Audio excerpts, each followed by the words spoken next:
Free में subscribe कीजिए unbiased take को, उसके बाद घंटी बजा दीजिए। हेलो दोस्तों, कैसे हो? मेरा नाम है नाइन, आप देख रहे हैं अनबायस्ड टेक। दोस्तों, बहुत टाइम से मैं वीडियो नहीं दे पा रहा था, आपको पता है कि नहीं दे पा रहा था। अगर आपको नहीं पता तो फेसबुक पेज को लाइक कर दीजिए। वहाँ पे जो है मैं बताता रहता हूँ कि मेरी लाइफ में क्या क्या चल रहा है, या फिर कोई भी टेक्निकल अपडेट होता है तो फेसबुक पेज में सबसे पहले आ जाता है। तो आप जरूर से जाके फेसबुक पेज को लाइक कर दीजिएगा। तो इस वीडियो में हम लोग बात करेंगे कि अगर आप जो है नया स्टेबलाइज़र खरीदना चाहते हैं, या फिर कोई भी अप्लायंसेस अगर आप घर में है उसके में स्टेबलाइज़र नहीं है और आपके घर में वोल्टेज वगैरह जो स्टेबल नहीं रहता है, तो आपको जो स्टेबलाइज़र खरीदना है। तो यहाँ पे मैं बताने वाला हूँ कि अगर आपको स्टेबलाइज़र लेना है, मतलब कौन से अप्लायंसेस के लिए लेना चाहिए, और जो है आपके लिए बेस्ट मतलब जो कंपैटिबल प्रोडक्ट होगा वो कौन सा होगा। तो इस वीडियो में मैं उसके बारे में बात करने वाला हूँ। तो उससे पहले मैं जो एसी वाला वीडियो बना था, जैसे मैंने बता दिया था कि मैं एसी बाय करने में प्रो नहीं हूँ, या फिर बहुत सारे मैंने जो वहाँ पे डिस्क्लेमर दे दिया था, तो यहाँ पे भी मैं डिस्क्लेमर दे देता था कि मैं भी कोई स्टेबलाइज़र बाय करने में प्रो नहीं हूँ। सारी इन्फॉर्मेशन मुझे नेट से मिली, काफ़ी रिसर्च करने के बाद मैंने पूरा अपना नोटबुक में नोट डाउन कर लिया है। तो अगर आपको लगता है कि आप इंटरनेट से ढूंढ पाएंगे तो जाके ढूंढ लीजिए इंटरनेट पे, क्योंकि इंटरनेट पे तो हर चीज़ अवेलेबल है। लेकिन अगर आप ये वीडियो देखेंगे तो मैं बस को 5 मिनट टाइम लूँगा ज़्यादा से ज़्यादा, और आपको समझा दूंगा कि स्टेबलाइज़र आपको खरीदना है तो आपके लिए बेस्ट स्टेबलाइज़र कौन सा होना चाहिए। तो यहाँ पे मैं ब्रांड्स के बारे में नहीं बताऊंगा, आप कोई भी ब्रांड आपको जो अच्छा लगता है वो खरीद सकते हैं।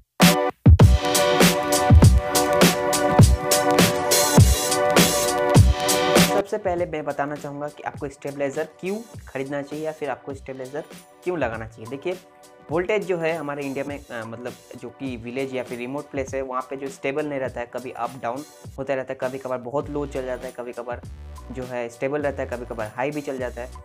तो जो आपके जो नॉर्मल अप्लाइंसेस है, जैसे फिर ये लाइट, फैन वगैरह, टीवी वगैरह, उसमें तो उतना ज़्यादा दिक्कत नहीं आएगी। लेकिन आपके जो हैवी अप्लाइंसेस है, जैसे कि वॉशिंग मशीन या फिर फ्रिज या फिर एसी वगैरह, तो उसमें जो है एक पर्टिकुलर पावर रेटिंग दिया रहता है। जैसे मान लीजिए 200 से 200 वोल्ट, तो उसके नीचे वाला वोल्टेज में आप अगर उसको चलाएंगे तो वो अप्लाइंसेस का शायद आपको ख़राब हो जाए, या फिर उसका लाइफ स्पैन जो है कम हो जाए। तो आपको जो है इसीलिए स्टेबलाइज़र चाहिए, क्योंकि वो स्टेबलाइज़र क्या करेगा तो आपको पता ही है कि वोल्टेज जो अगर लो रहेगा तो उसको स्टेबल कर देगा। लेकिन उसके लिए एक लिमिटेशन होता है कि ये कितना लो वोल्टेज को स्टेबलाइज कर पाएगा। उसके बारे में मैं अभी बात करने वाला हूँ। उसके बाद आपको जो है साइज़ डिसाइड करना पड़ेगा कि आपको कौन सा साइज़ का स्टेबलाइज़र लेना चाहिए। तो साइज़ के बारे में आपको मैं समझा देता हूँ। तो देखिए, ये जो है बहुत ही मेन पार्ट है, इसको आप ध्यान से समझ लीजिए। स्टेबलाइज़र जो है, स्टेबलाइज़र का जो वर्किंग जो ये रहता है कैपेसिटी, वो वोल्ट एम्पेयर में रहता है, या फिर किलो वोल्ट एम्पेयर पे रहता है। ठीक है, तो इसका फंडा क्या है, 1 किलो वोल्ट एम्पेयर जो होता है वो 1000 वोल्ट एम्पेयर होता है। ठीक है, तो अगर आपको जो डिसाइड करना है कि आपके एसी के लिए जो आपको स्टेबलाइज़र लेना है, तो एसी का आप ये देखिए, एसी के लिए या फिर कुछ भी के लिए यार, वो आप देखिए कि जो आउटपुट करंट आप ले रहे हैं तो वो कितना वाट मतलब कंज्यूम करेगा। ठीक है, तो उसको आप पूरा टोटल वाट कर सकते हैं, या फिर अगर पर्टिकुलर एसी के लिए ले रहे हैं तो आप वहाँ पे जो एसी कितना वाट का है उसको आप देख लीजिए वहाँ पे एसी में जाके, तो आपको पता चल जाएगा। या फिर आप दुकान में हैं तो दुकान वाले से पूछ लीजिए कि ये एसी कितना वाट का है, मुझे बताओ। तो दुकानदार आपको कुछ नहीं बताएगा, बेवकूफ़ बना देगा, मैं बता रहा हूँ आपको। तो यहाँ पे जो है 1000 एसी 1000 वाट, सपोज मान लीजिए 1000 वाट है। तो इसको आपको कैसे करना है, ये तो वाट में है और ये तो वाट टाइम है, वोल्ट एम्पेयर में है। तो इसको कुछ नहीं करना है, आपको सिंपली 10,000 वाट अगर है तो आप इसको 20% इंक्रीज़ कर दीजिए, 20 से 25%। उसके बाद इसको जो है, तो कितना हुआ, तो ये जो निकला 1200, 20% इंक्रीज़ करने के बाद, तो ये 20% इंक्रीज़ हो गया। तो आप इसी को जो है वोल्ट एम्पेयर कर दीजिए, और यहाँ पे आपका निकल गया कि इतना वोल्ट एम्पेयर आपका चल जाएगा। इसको अगर आप किलो वोल्ट एम्पेयर में करेंगे तो 1.2 किलो वोल्ट एम्पेयर, तो हो गया, निकल गया। चलो, अब तो हो गया, पेपर वर्क तो हो गया, लेकिन रियलिटी क्या है पता है? रियलिटी में आपको जो है, मैंने आपको चीज़ सिखाया वो आपको दिखेगा ही नहीं, क्योंकि यहाँ पे आप देख सकते हैं, जो मैं अभी चेक कर रहा था, वी गार्ड का ये स्टेबलाइजर है। यहाँ पे टेक्निकल स्पेसिफिकेशन में आप देखिए, यहाँ पे लिखा है up to 1.5 ton air conditioner. तो यहाँ पे जो मैंने चीज़ आपको दिखाया वोल्ट एम्पेयर वाला जो चीज़ है, वो आपको मैक्सिमम स्टेबलाइजर में शायद आपको देखने को ना मिले। तो यहाँ पे आप क्या करेंगे, तो फिर आपको ऐसा ही करना पड़ेगा जो वो कंपनी बोल रहा है, उसी हिसाब से चलना पड़ेगा। तो यहाँ पे वर्किंग रेंज देखिए, वो 130 से 280 वोल्ट तक वर्किंग रेंज है इसका। तो ऐसा ही है, अगर जो स्टेबलाइजर ले रहे हैं आप उसका जो वेबसाइट में जाइए और चेक कीजिए क्या क्या इन्फॉर्मेशन आपको मिलता है। तो मैंने आपको जो है दिखा दिया, ये जो राइट साइड में मेरा एसी का लेवल है और इधर में जो है मैंने स्टेबलाइजर का लेवल निकाला है। तो आप जो है मैचिंग कीजिए, अभी और भी मैं चीज़ें बताने वाला हूँ। उसके बाद एक चीज़ आपको ध्यान में रखना होगा कि आपके घर में जो इनपुट वोल्टेज है वो कितना है, क्योंकि स्टेबलाइज़र अगर आप खरीदेंगे तो वहाँ पे जो है मिनिमम इनपुट वोल्टेज लिखा रहेगा कि 160 वोल्ट, 150 वोल्ट, 110 वोल्ट। तो आपके घर में कितना वोल्ट लो वोल्टेज जब होता है तो कितना लो चल जाता है, तो आप उसको जो मेज़र करना पड़ेगा। अगर आपके घर में डिजिटल मीटर है तो आप वहाँ पे जाकर बटन दबाइए तो आपको वोल्टेज दिख जाएगा कितना वोल्टेज अभी है। या फिर किसी इलेक्ट्रिशियन को बुलाइए और उसको बोलिए कि मेरे घर का वोल्टेज चेक कर दे, तो कितना लो वोल्टेज जो होगा, कितना लो हो जाता है उसको आप चेक कीजिए। क्योंकि जो स्टेबलाइजर आप खरीदने जाएंगे तो उसका एक वर्किंग रेंज होता है। मान लीजिए कि एक स्टेबलाइजर आप खरीदे, उसका वर्किंग रेंज है 150 से 220 तक, या फिर उससे ऊपर 230 तक काम कर सकता है। तो यहाँ पे अगर आप जो है घर का वोल्टेज 110 है तो ये स्टेबलाइजर आपका किसी काम नहीं आएगा। ये अगर 110 में रहेगा तो आपको जो है स्टेबलाइज नहीं कर पाएगा ये करंट को, तो फिर आपको जो है ये खरीदना एकदम बेकार हो जाएगा। और एक फीचर का आप ध्यान रखें कि अगर आप स्टेबलाइजर ले रहे हैं, जैसे मैंने अभी एग्जांपल दिया कि अगर 110 वोल्टेज रहेगा तो ये काम नहीं करेगा, मतलब आपका स्टेबलाइज नहीं कर पाएगा। तो यहाँ पे एक जो फीचर रहता है स्टेबलाइजर में कि अगर आपका वोल्टेज स्टेबलाइजर का वर्किंग रेंज से और नीचे है तो वो ऑटोमेटिक जो है करंट को कट कर देगा। तो करंट कट करने से क्या होगा कि अप्लायंसेस के पास जो करंट पहुंचेगा ही नहीं एसी फ्रिज तक, और तो वो जो चलेगा ही नहीं, तो उसमें जो है कोई भी दिक्कत है आपको नहीं आएगी। तो ये फीचर जो है आपको देखना चाहिए कि आपको जो है लो वोल्टेज का कट ऑफ है कि नहीं।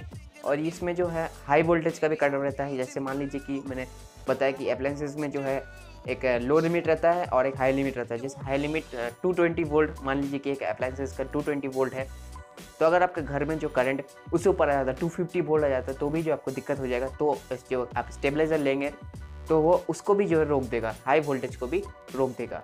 उसके बाद और एक सवाल है कि क्या आपको जो है स्टेबलाइजर एक ही बड़ा स्टेबलाइजर लेके अपने पूरे घर में बैठा देना चाहिए।